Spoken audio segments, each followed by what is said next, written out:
नव्या की कहानियाँ, बच्चों की अपनी दुनिया। एक जंगल में ऑटो चलाने वाला बंटी कबूतर रहता था। एक बार की बात है, बंटी कबूतर रात में सवारी छोड़ने के लिए काफी दूर आ जाता है। तभी उसे रास्ते में एक चिड़िया दिखाई देती है। अरे ये कितनी खूबसूरत चिड़िया है। अच्छा है वापसी में एक सवारी मिल गई। पूछता हूँ उस चिड़िया को कहाँ जाना है। रुको रुको ना। हाँ चिड़िया बहन बोलो कहाँ जाओगी तुम? जहाँ आप जाएंगे वहाँ जाऊंगी मैं। चिड़िया बहन मैं तो अपने घर जाऊंगा। चलिए आप बैठ जाइए, मैं आपको रास्ते में छोड़ दूंगा। जरा जगह तो दीजिए, जभी तो बैठूंगी मैं। अरे चिड़िया बहन आप पीछे बैठिए जहाँ सवारी बैठती है। उसकी ये बातें सुनकर बंटी कबूतर को बहुत अजीब लगता है। तभी उसकी नजर उसके पैरों पर पड़ती है। उसके पैर उल्टे होते हैं, जिसे देखकर वो डर जाता है। अरे भागो भागो रे भागो भैया। कहाँ जाएगा तू बचकर बंटी कबूतर? आज तो तुझे छोड़ूंगी नहीं। कितने दिनों बाद मेरी प्यास बुझेगी। इस रास्ते पर कोई आता भी नहीं था, अब तू आया है मेरा शिकार। तभी टूनी चिड़िया की आत्मा अपने असली रूप में आ जाती है। वो जोर जोर से हंसने लगती है। कभी वो गायब हो जाती, कभी सामने आ जाती। बंटी कबूतर डर के मारे तेजी से अपना ऑटो भगाता है। वो शीशे में देखता है आत्मा उसका पीछा नहीं कर रही है। वो जंगल के ऑटो स्टैंड पर अपना ऑटो रोकता है। वहीं उसका दोस्त कालू कौवा खड़ा होता है। क्या हुआ बंटी कबूतर, तू इतना घबराया हुआ क्यों है? बंटी कबूतर कालू कौवे को सारी बात बताता है। अरे पागल, इतना सुनहरा मौका हाथ से निकाल दिया तूने। उस चिड़िया की आत्मा का एक पंख तोड़ लेता, वो तेरी गुलाम बन जाती। अरे भाई माफ कर मुझे, मेरी जान बच गई, आज वो ही काफी है मेरे लिए। ये कहकर बंटी कबूतर वहाँ से चला जाता है। कालू कौवा अपने मन में सोचता है, ये तो डरपोक पागल है, इतना सुनहरा मौका गवा दिया। ये पूरे जंगल पे राज करता। चलो कोई नहीं, कल रात में उस जगह जाऊंगा और उस भूतिया चिड़िया का पंख तोड़कर ले आऊंगा। अगले दिन कालू कौवा अपना ऑटो लेकर उसी जंगल के रास्ते पर जाता है। वहाँ पर एक चिड़िया खड़ी होती है। रोको रोको ना, ऑटो रोको, मुझे जाना है।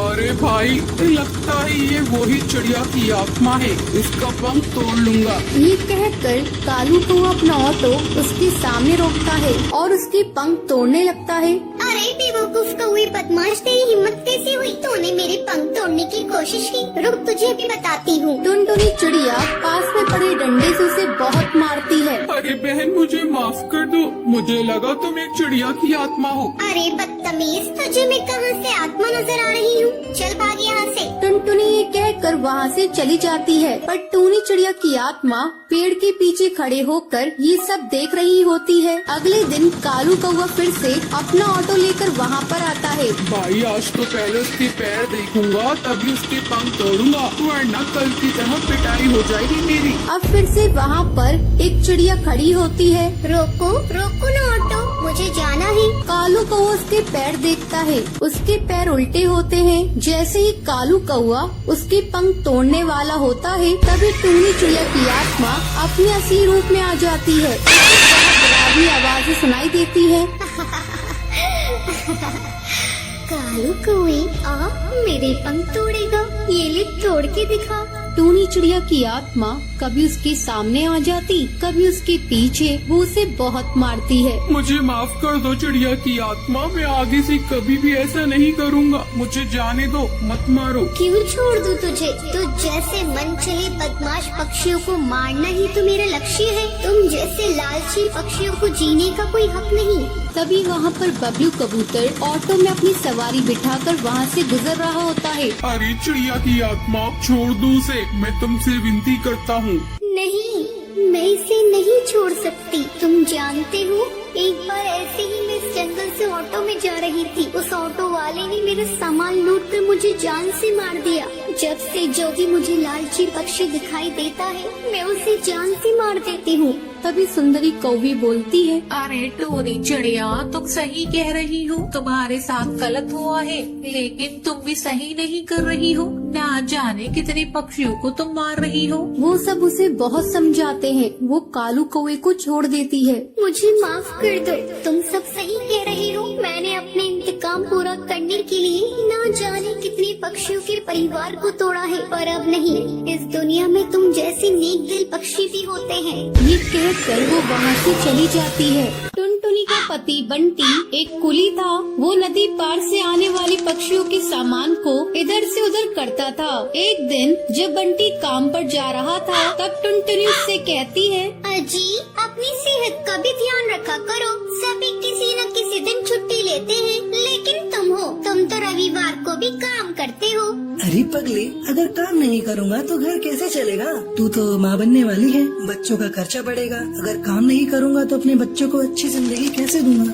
आपसे तो बात करना ही बेकार है। ये लीजिए पोटली, इसमें मैंने रोटी और चावल रख दिए हैं, समय से खा लीजिएगा। नहीं टुनटुनी, आज मेरी तबीयत कुछ सही नहीं लग रही है, कुछ भी खाने का मन नहीं कर रहा है। काम से आऊँगा तो खा लूँगा। बंटी बिना खाना लिए काम पर चला जाता है। टुनटुनी को क्या पता था कि बंटी से उसकी ये मुलाकात आखिरी थी। उधर बंटी बेहोश होकर बहती नदी में गिर जाता है और वहीं डूबकर मर जाता है। टुनटुनी भागी भागी अस्पताल जाती है।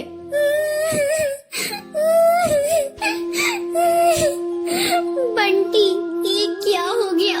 सब कुछ एक पल में खत्म हो गया। अब ये बच्चा किससे अपना पापा कहेगा? मैं तुम्हें कई बार समझा रही थी, अपनी सेहत का ध्यान रखो, लेकिन तुम तो मेरी बात मानते ही नहीं। अब मैं क्या करूं बंटी?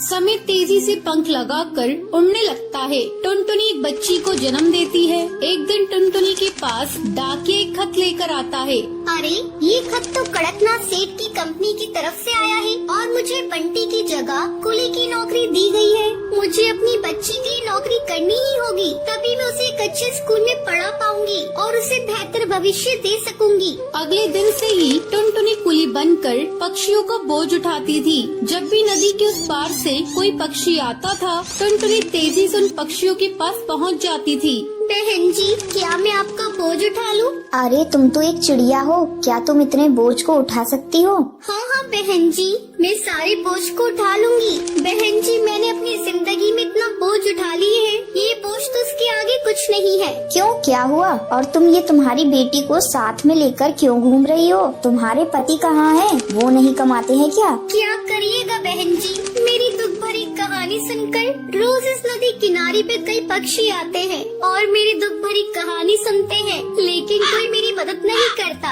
अरे तुम मुझे तो बताओ, मैं तुम्हारी जरूर मदद करूंगी। क्या बताऊं बहन जी, मेरे पति की मौत इसी नदी में डूबकर हो गई थी। उसके बाद से मैं यहाँ कुली की नौकरी कर रही हूँ। देखो टुनटुनी, जब तुम्हारी बेटी थोड़ी बड़ी हो जाएगी तो उसको मेरे स्कूल में डाल देना। मैं उसे पढ़ा लिखा कर एक अफसर बनाऊंगी। मैं तुम्हें अपना पता दे देती हूँ। वो बुलबुल चिड़िया टुनटुनी को अपना पता दे देती है। इसी तरह कई साल गुजर जाते हैं। एक दिन जब टुनटुनी अपना घर साफ कर रही थी, तभी उसे उस बुलबुल का दिया हुआ पता मिलता है। अरे, ये पता तो वही है जो मैडम जी ने मुझे नदी किनारे पर दिया था। मैं तो बिल्कुल भूल ही गई थी। अब मैं अपनी बेटी को लेकर मैडम जी के स्कूल में जाऊंगी और उसे वहाँ पढ़ाऊंगी। टुनटुनी अपनी बेटी को लेकर उस पते पर पहुँचती है। आओ आओ टुनटुनी, बहुत दिन हो गए तुमसे मिले।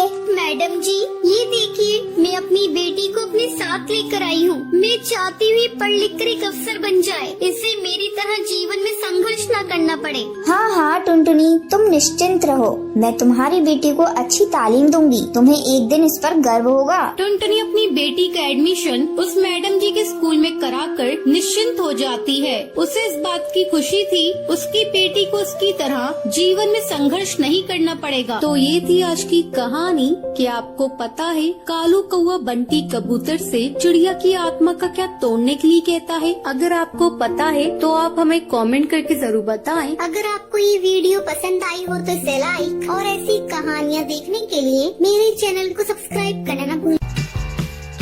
नव्या की कहानियाँ, बच्चों की अपनी दुनिया।